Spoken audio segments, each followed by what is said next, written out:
Father, forgive them, for they not know what they do. That man,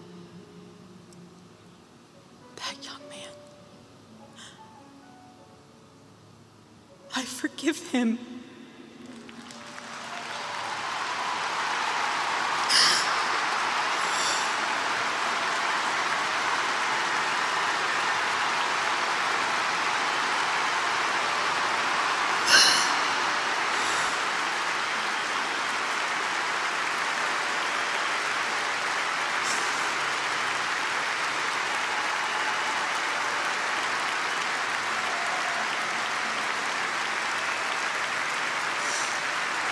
Forgiveness in the face of evil is the highest form of strength.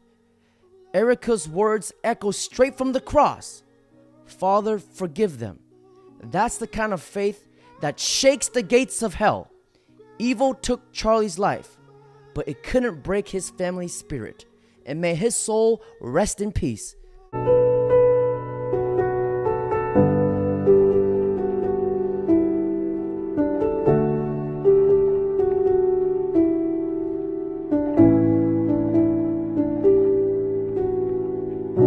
You're about to embark on something that is much bigger than yourself. So check your ego at the door. This is not about you, okay? I don't care about your feelings. If you're having a bad day, go figure that out yourself. This is about us. This is about the country.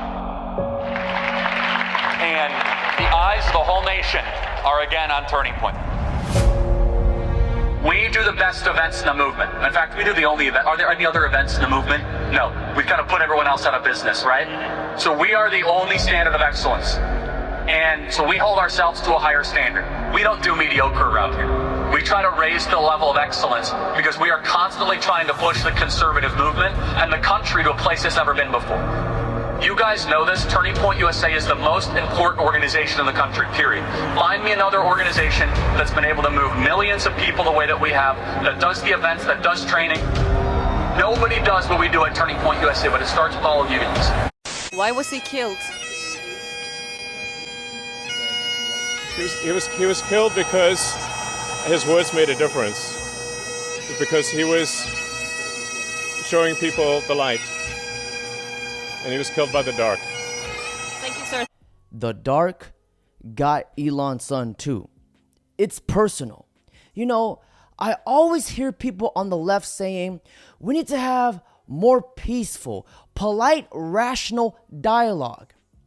And yet, they just killed a guy who spent his whole entire career doing just that.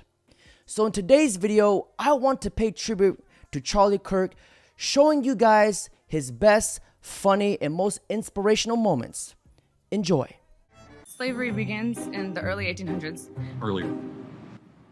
No, Slavery? 1816 is the beginning of slavery. 1619. Oh, yeah, I guess it would be. To ban abortion forever would be to bring back slavery. Would you do it? No. No? No. I wouldn't bring back slavery to try to limit murder. No. Okay. What kind of outrageous question is that, by the way? I'm just curious. Just No, yes but or no. If the only way to limit human suffering is to ban abortion, would you ban abortion? Say that again. Ask that again. If the only way to limit human suffering is to ban abortion, would you ban abortion? No.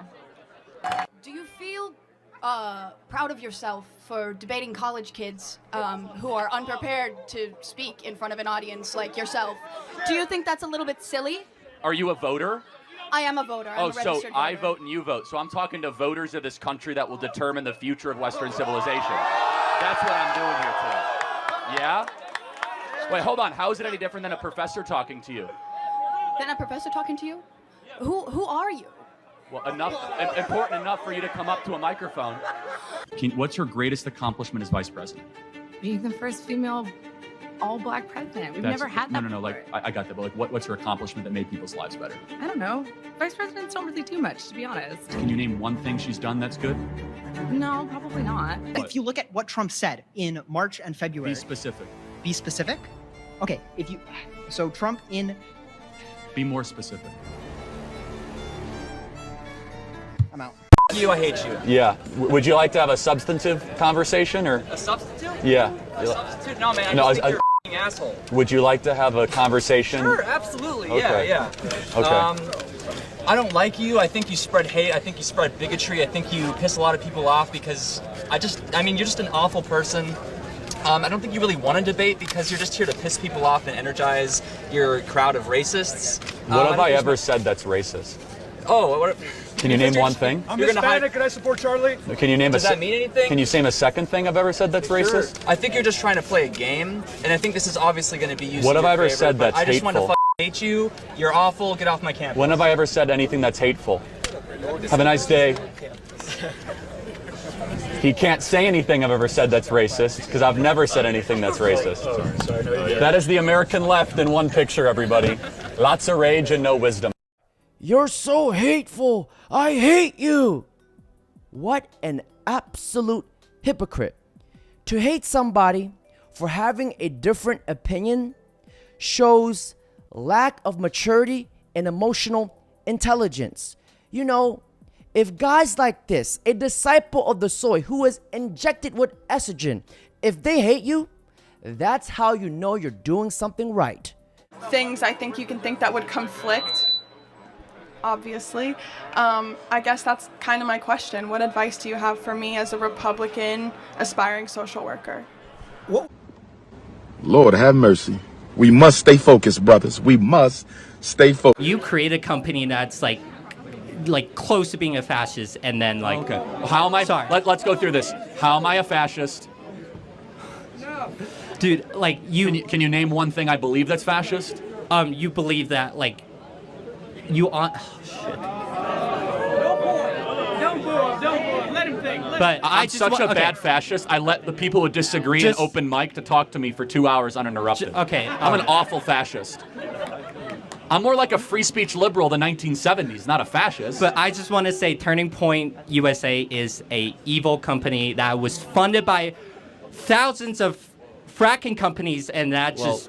No, it's not thousands, but we do have some frackers that give us money. But yeah, and then all it is making the rich more rich. Fascism to fracking. That's all it is. That's all it is. Okay, again, I'm happy to have a debate. I can see you're getting kind of fired up. I'm sorry. So, but why are we evil? Like, we're having a nice discussion. Because all of a sudden you're calling me like because a fascist. It seems like you just want the rich get even more rich.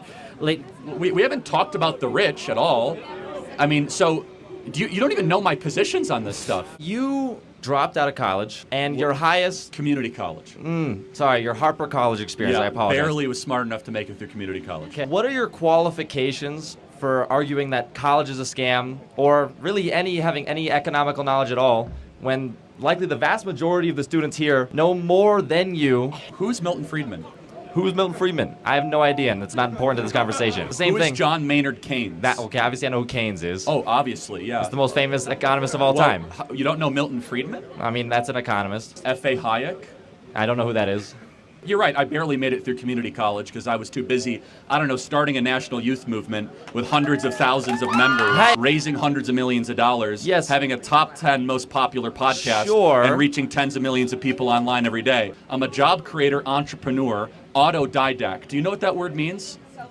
Yeah, self-taught. You should probably learn that word if you're going to come up and insult other people's intelligence. Hey. So this kid just proved that going to college doesn't make you intelligent.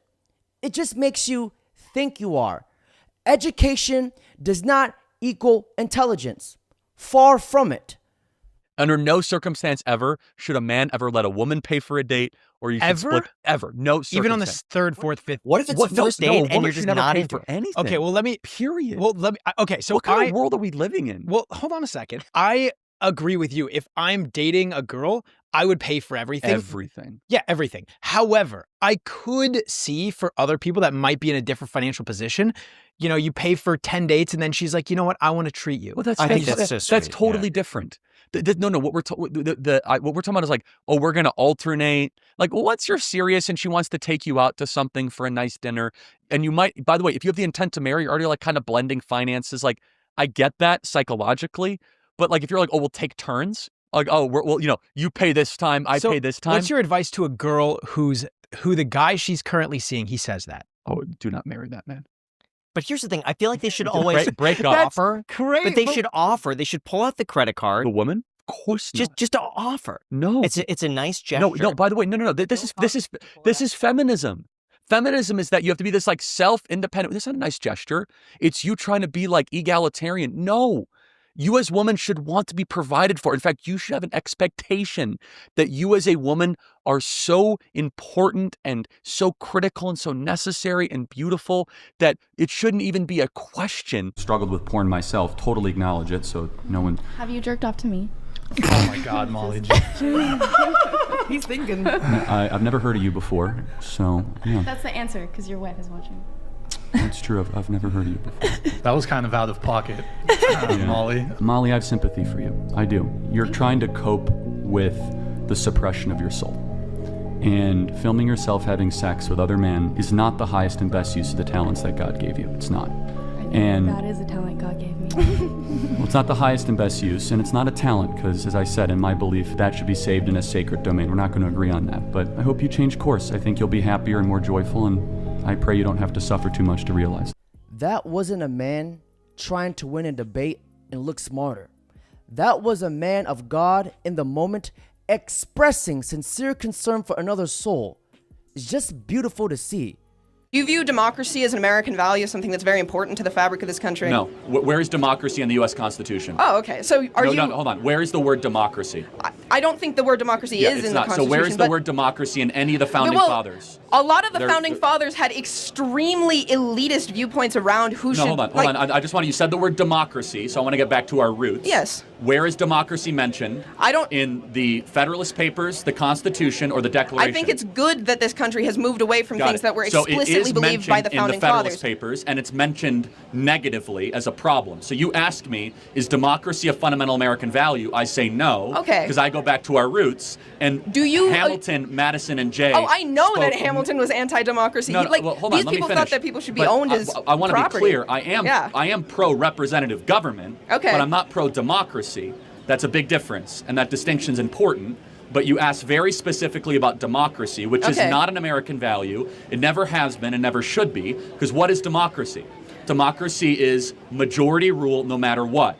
That there's no provisions of checks and balances, no inalienable rights, no separation of powers, pure if the majority gets it, the majority wants it as quickly as possible. I don't advocate pure democracy. I do understand that we live in a representative, like we live in a republic, and I understand these. I think you're a transphobic piece of shit. I would love to disrupt your meeting. Do you think I fear people that think they're women or think they're men? I do think that your rhetoric is transphobic, and I think it's harmful to trans people.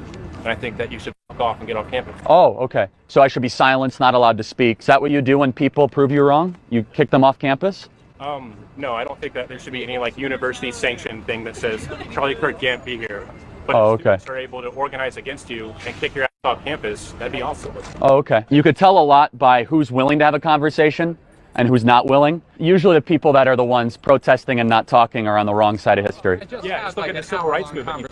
With one of your cronies. One of my cronies. Yeah. Interesting. It's a good way to describe our wonderful student group here. I wish you the very best, that you live a free life. You have the right to be wrong. So, and I'm a piece of Yeah. Okay. Why am I a piece of I just told you, man, you're a transphobic. Oh, I'm transphobic, right. Okay. The losers of society, when all else fails. Insult. Gotta love fascists, not knowing they're fascists. Charlie, why would you want to kick out my housekeeper? Because we need to protect all big booty Latinas. If you're a 9, you are fine. You get to stay. If you're an 8, we can have an immigration debate. If you're a 6, you can kick bricks. But Charlie. Howdy, Chuck. No one calls me Chuck. No. That's...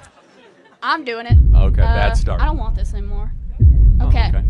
Got a lot of attitude, that's for sure. Why don't you believe that white privilege exists? I just want to get your understanding first, and then we could go from there. Well, let's just, is there anything that you can't do that I can do? No, we could do the same things if we put our minds to it. Good. Then there's no white privilege. The Holy Spirit brought me here to challenge you to a gentleman's fist fight right here in front of this whole crowd. Now look, listen. No. Wait. I would hate to hospitalize you in front of 2,000 people. I'm serious about this. I'll let you take the first punch. Let's go. Put up Put up or shut up, Charlie Kirk. Sarcastic terrorist. What is that? You're targeting a minority group. You're targeting trans people Got it. specifically. What is a woman? What is it? That's a stupid ass question, dude. That's a dumb ass question. What is a woman, college student? What is a woman? Oh, you're talking to a college student instead of like, I don't know, someone who has media training? They can't answer what a woman is. It's not a trick question. What is a woman? Someone who identifies as a woman. What is that thing? You can't answer the question with the question. It's like saying, what is the sun? The sun is something that looks like the sun. What is a woman? It's a social identifies as a woman. No, you can't answer the question with, define the woman without saying woman. What is a woman? The reason why she claims it to be a stupid question, because to answer that question correctly, it will destroy their delusional, false narrative and reality. Do something hard. Go do something difficult. That means go wake up at 5 o'clock in the morning. Go for a run. And I'm going to go there. Men, there's no excuse to be overweight. It's not interesting or attractive to women. Seriously. Go to the gym. Stop eating so much crap. Go on the Maha diet. Fast for a couple of days. Try keto. Eat a steak, not a soy protein latte. You should work to improve your own life to make yourself more attractive to the woman that you want to one day find. Everybody in this room can make yourself 5 to 10% more physically fit. Oh, Charlie, I'm just born this way. No, look, everybody has their challenges or their struggles. Some people have metabolisms where they eat 3 pizzas and it disappears. I get it. There is no excuse, though. You can make yourself 10% more attractive in this room. You can. You can go to the gym. You can fast. You can go on a better diet. You can decide, you know what? You know what's another good thing about not drinking alcohol? A lot of calories that you're no longer putting in your body. A lot. It's only an acknowledgement that what Charlie was really saying is that change begins, the only change that matters, when we repent of our sins. Me. A recognition that the real problem is me and how fallen I am. And that was the reason that Charlie was fearless at all times, truly fearless to his last moment. He was unafraid, he was not defensive, and there was no hate in his heart. I know that because I've got a little hate compartment in my heart, and I would often express that to Charlie about various people, and he would always say, that's a sad person, that's a broken person, that's a person who needs help, that's a person who needs Jesus. He said that in private because he meant it. We are witnessing the greatest revival of Western values in American history, and it is burning with the fury of 1,000 suns. Evil will regret the day for all eternity. Even though Charlie Kirk is no longer with us, his death is not in vain, because he is bringing everybody closer together than ever before. On over here real quick. You came from across the country. Why'd you feel it was important to come out? To show my support. It's sad what happened to Charlie. I actually got to meet the man. He's a very humble man, a very spiritual man, and I love that about him. And I just love how he stood up for America and how he was able to help Donald Trump get into office and how he talks to the youth and gives everybody a fair shot. So I just wanted to come and show my support. What do you think about the fact that for his memorial service, it filled up to capacity like that, 60,000 people. You got thousands more trying to go into this overflow. Just talk about the crowds you're seeing out here. It was to be expected, if you ask me. He was a very loved man. He's going to be missed. I mean, Charlie, he always brought out big crowds, and he always stayed on relevant topics, and he speaks very well. So I think that a lot of people wanted to know him personally, and we all felt like we knew him personally. And what's your plan? You're going to go to Overflow? You're going to just hang out here? What's your deal? I'm planning on going to Overflow. Absolutely. And I plan on speaking out a lot more, too. He actually inspired me. I'm usually a little bit more reserved when it comes to speaking out and being loud about things, but he really woke me up. And I'm a lot older than him. I'm 42. So he inspired me to just want to speak more and give my opinion, because I don't think this should go in vain. It sounds like he had that effect on a lot of people. More than 62,000 new Turning Point USA chapters being requested across the country. Adrian from Missouri, nice to meet you. Now, ladies and gentlemen, let's all stand together and stand up for what's right and continue to fight this tough fight for Charlie Kirk. And with that being said, ladies and gentlemen, that's it for today's video. Don't forget to like, comment, subscribe. I know you're tired.